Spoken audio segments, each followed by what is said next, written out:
Over the past 3 years, I have learned that when you share a personal story with someone, that it bonds you to that person.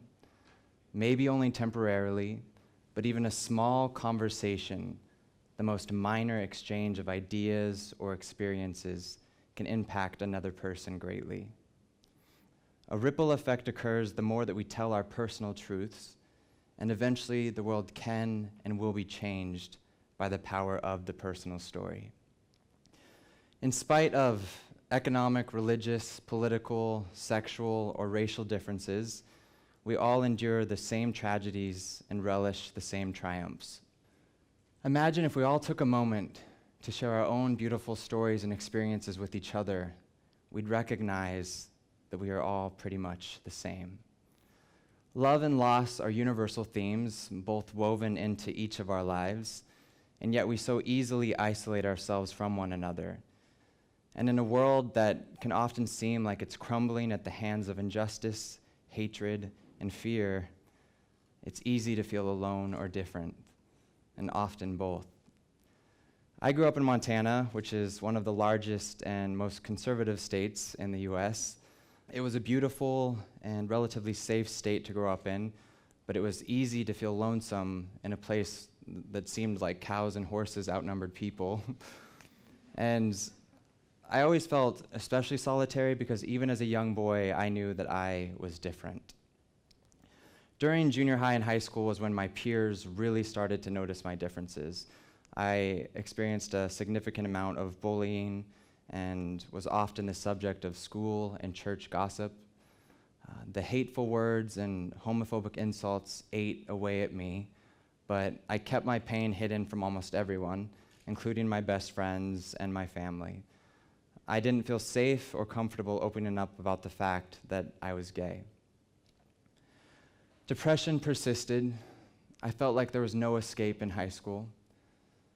I felt like there was no light at the end of what had become a very long, dark tunnel, and I wanted out.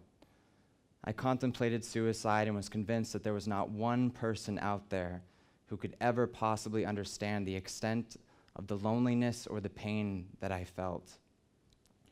As a way to cope with the depression, I started to record video diaries. It was much easier for me to open up to a camera lens than it was to another person. But in spite of the pain and the sadness, a part of me remained hopeful that love existed. I believed if I could just leave Montana, go somewhere new, that I could possibly meet someone who would love me for me. And eventually, I did escape. Woohoo! That was awkward. Sorry. I don't know what that was. I did escape. I moved to Los Angeles, California. I made new friends who accepted me, and things got better. I even got a really cool job working for an entertainment news show.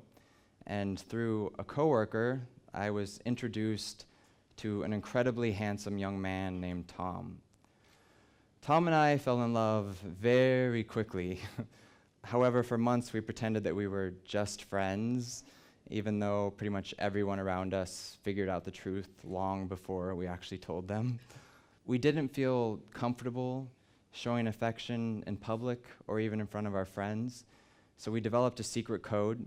We would tap each other 3 times, which meant "I love you," or we would just say the words "tap, tap, tap" out loud, because no one knew what it meant. It was our secret.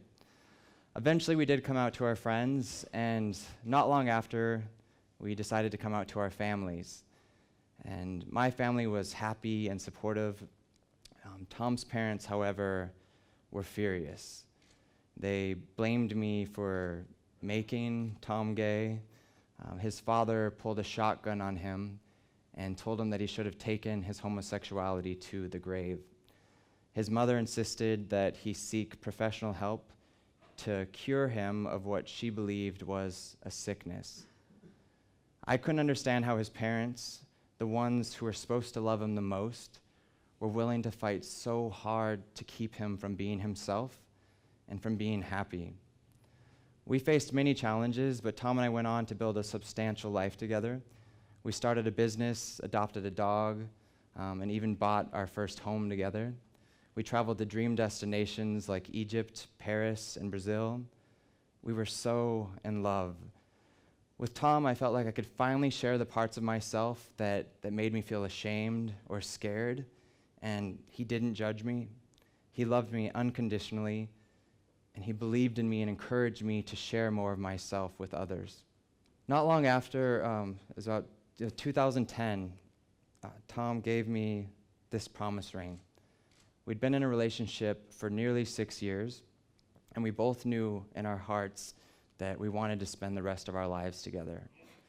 We couldn't legally get married in California just yet, but when the time came, we would be ready. In the note that came along with the ring, Tom wrote that 2011 was going to change our lives forever. He was right. On May 7th, 2011, in a freak accident, Tom fell from one of our best friend's rooftops while taking photographs and died. My world completely shattered. All of the years of loneliness and bullying paled in comparison to the numbing pain I felt of losing Tom. And my pain was worsened when his family banned me from attending his funeral. I was also told that if I tried to attend the service, that I would be attacked. And given that Tom and I had never had the freedom to marry, and as young men, we hadn't made wills, so I was powerless. There was nothing that I could do. And as a result, I never got to properly say goodbye to Tom. I went back to the hospital where Tom had been taken just to try to find out more information about what had happened, and they wouldn't tell me anything. They said that I didn't have access to his medical records because I wasn't his family. But I told him that Tom was my family, that we had a home together, a business together, a dog together, that we planned on raising children together. But none of that meant anything to them, because in their eyes, Tom and I were just simply roommates. I wasn't sure that I would ever find closure. And after Tom died, I felt the same anxiety, isolation, and sorrow that I knew in high school. And I even returned to filming video diaries, which allowed me to vent my grief without feeling like a burden on my friends and loved ones. The following year was tough. And as the anniversary of his death started to loom over me, I became determined to do something with all of the video diaries. I wanted to turn the videos into something that could not only just tell my story, but also educate others. I wanted people to learn from my experiences and to make the necessary arrangements with their loved ones to avoid a similar tragedy. And I also wanted to do something that would honor Tom and the love that we had shared. On May 7th, 2012, I posted a video to YouTube called "It Could Happen to You," and I was anxious and scared.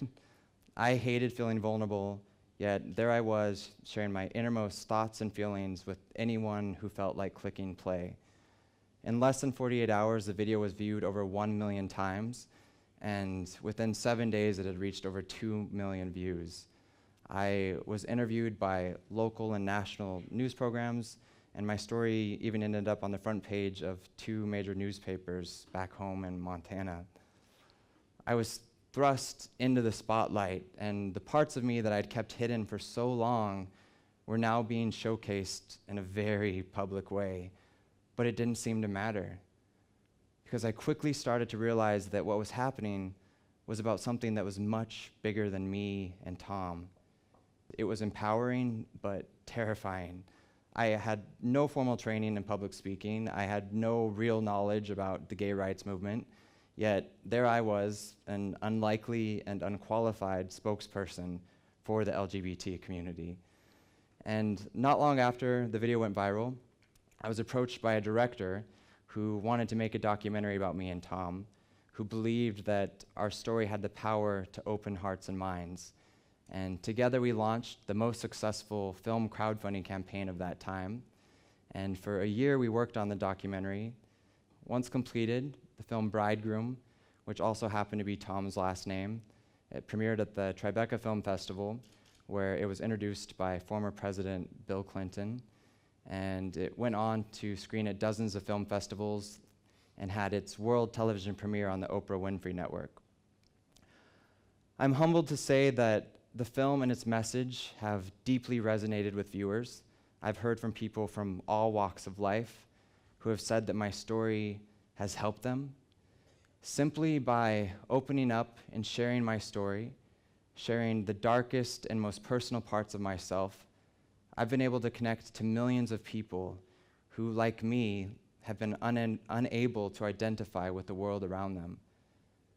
Teenagers have messaged me and have said that my story made them rethink suicide and that it inspired them to stand up for themselves. I've heard from people calling themselves rednecks and strong religious conservatives who have said that my story helped them to understand that everyone deserves the right to be happy and that everyone deserves the right to love freely.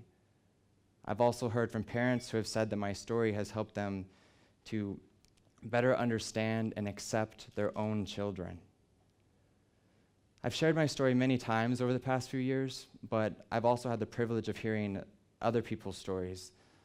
And I'm just honored to have met so many inspiring people whose own experiences motivate me to continue speaking my truth and to continue spreading a message of love. My life completely changed the day that I uploaded that video to YouTube. And not only because it went viral, but because for the first time, probably in my entire life, I found my voice. And I felt proud of who I was and what I was doing. I'd finally stood up for myself. I stood up to the bullies of my past, to the bigots of whom I'd always been scared, and perhaps most importantly, I stood up to the demons in my own head. I have found that we all have a story, a personal truth that deserves to be told. It doesn't matter if you share it with a partner, a best friend, or with an audience on YouTube, but please tell your story.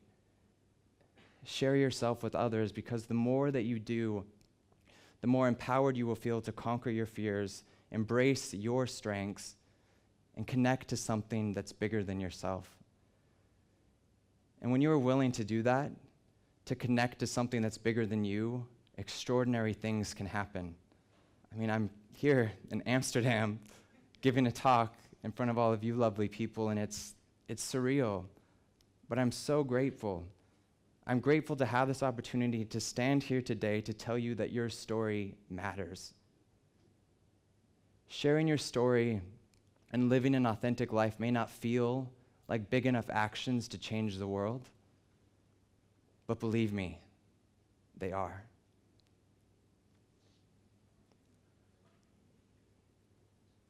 Not one single person ever saw these photos of Tom and me until after he died. I'd always worried that our intimacy and love for each other would be offensive to others. I was afraid that it would make our friends and family members uncomfortable. I refused to post them online because I was afraid and ashamed to reveal my truth. But now, millions of people have seen these images and have heard about our love. We were together for 6 wonderful years, and yet we never, not even one time, held hands in public. I understand now that these images and that love is something of which I should never, ever be afraid or ashamed to show.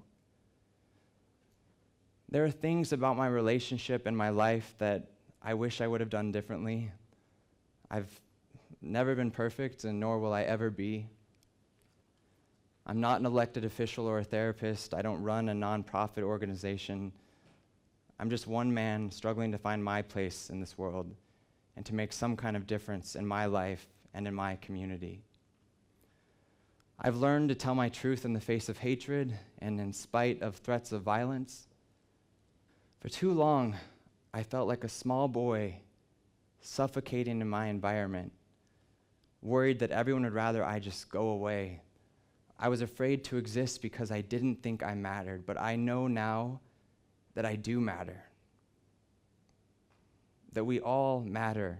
Our stories and our voices matter. I choose to speak up for myself, but also for those who are either too afraid or can't because they live in places where they risk being harassed, arrested, or even killed. I hope these individuals will find their voices someday. But until then, and until all citizens are treated equally, I will continue speaking my truth, and I will continue sharing my story, and I hope you will join me and start sharing yours. Thank you. Thank you.